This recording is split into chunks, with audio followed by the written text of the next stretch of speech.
Hello, fellow sages. Welcome back to another unboxing. This is a two-part unboxing. We have the Kong Skull Island Creature Contact Battle for Survival, including the Tom Holland figure. And we have the Rampage movie.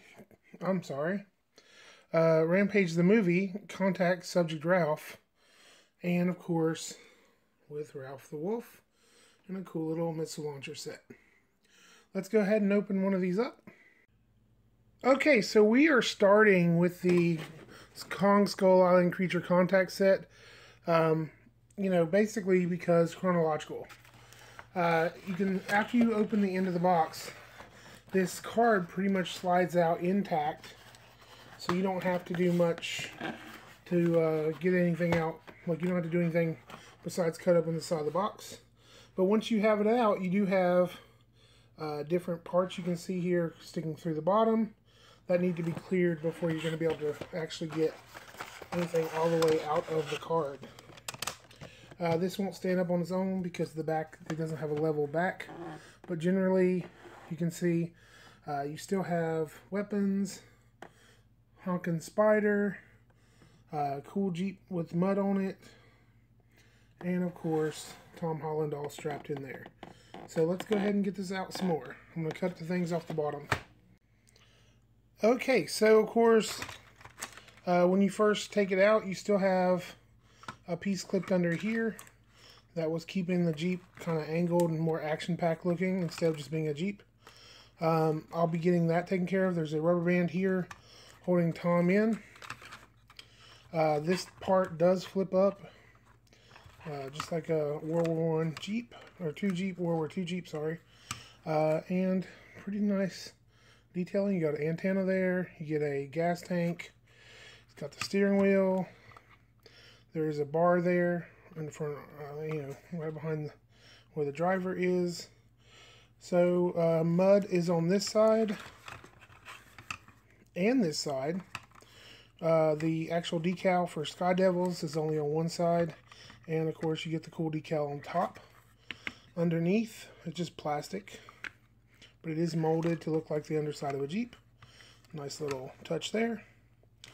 On the back, there's no decals, mud, or anything.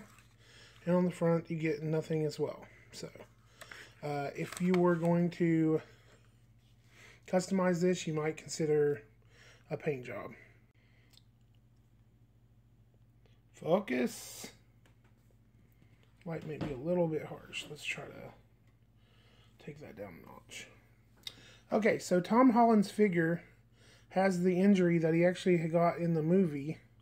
You can kind of see he's got a little scuff on his eye there. That is not a mistake. It's on all these because in the movie he does get injured, and that's one of the things that happens.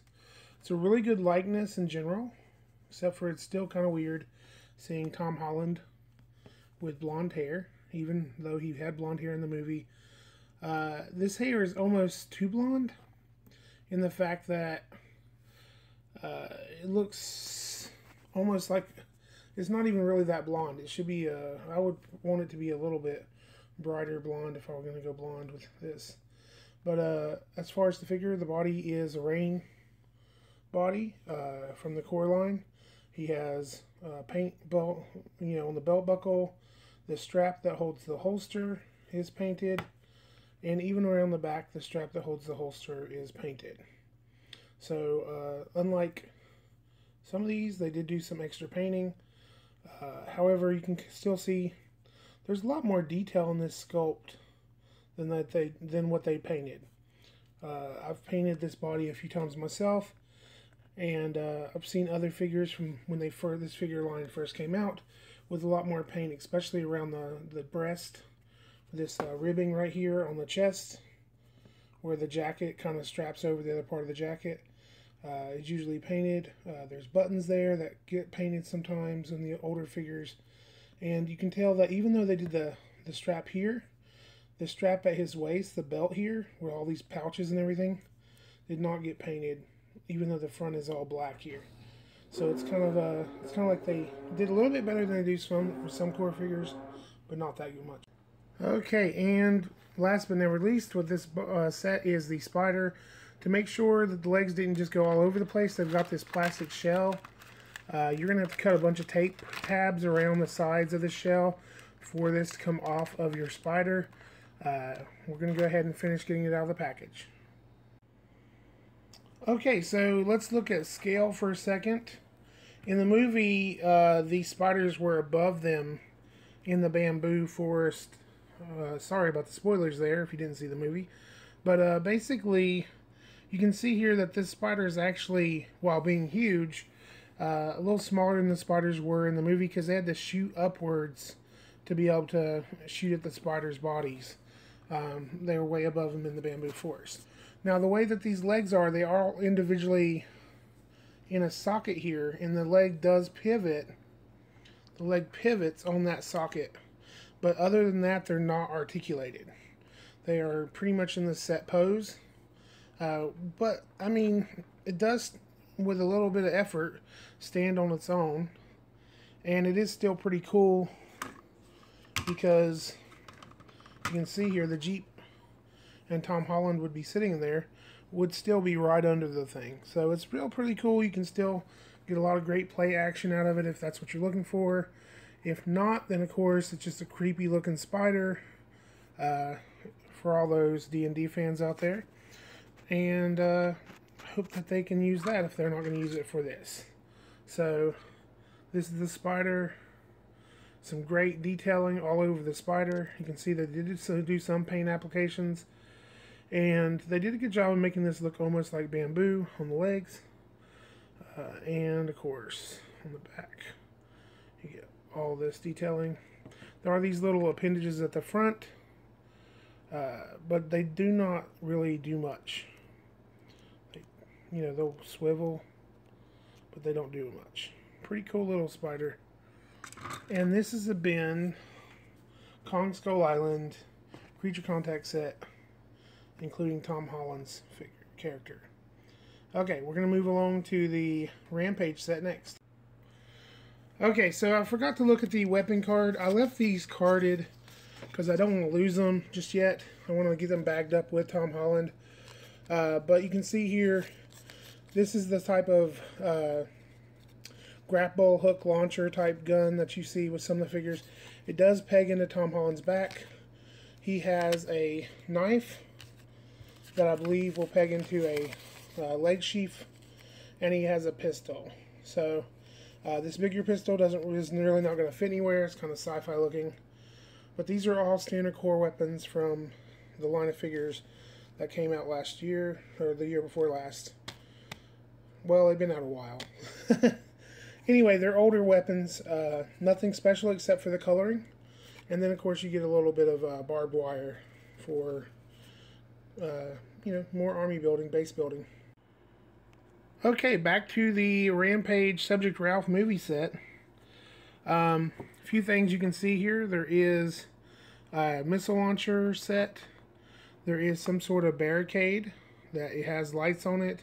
It comes with a Reaper figure in different paint apps than the regular Reaper figure.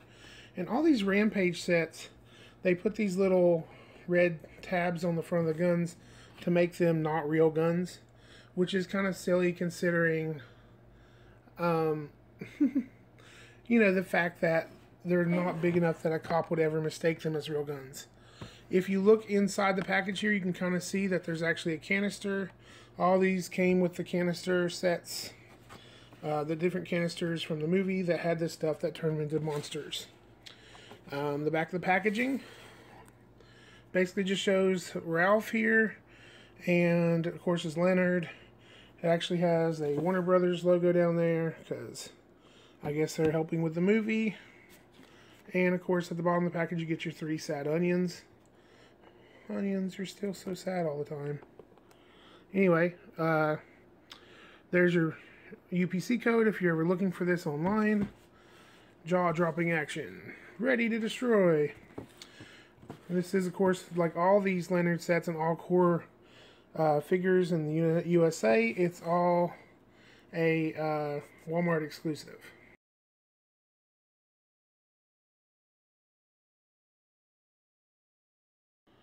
Okay, and here it is, slid out of the box, much like the Kong Skull Island set. You can slide the whole thing out of the box with ease, and you can see here that basically everything is in a cool pose, so that's more action-packed and easier to, you know, makes it look funner to the people that are going to be opening it. Now, there's still tabs underneath here. You got a cut. There's still tape on the back holding stuff in place, including this big plastic thing in the back here holding all these missiles and everything else. So we're going to get this all taken out here. Got to cut all this stuff. It'll be a few minutes here. Okay, so looking at the missile launcher, these missiles are kind of, you can tell they're not really pegged in there that good as far as the way they're pegged in there.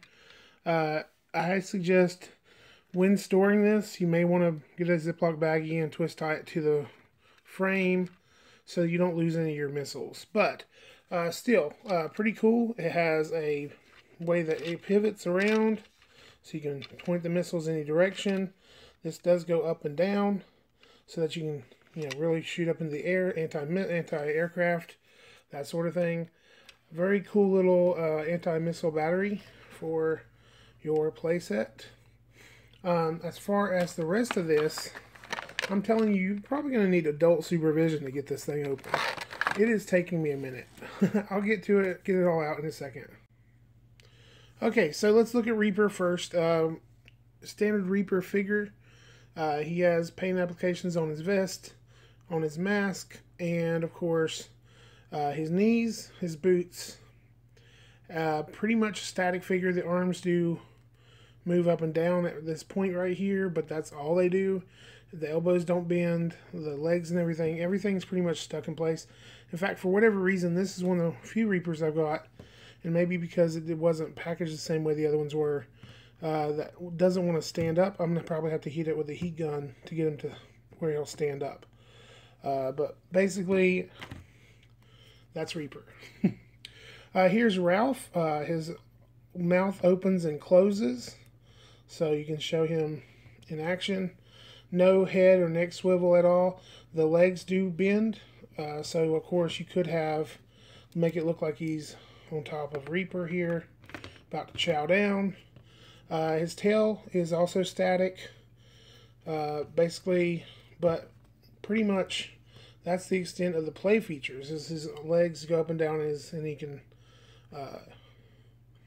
he can open his mouth. But pretty good sculpting on the figure overall. Not bad looking little monster here, if I do say so.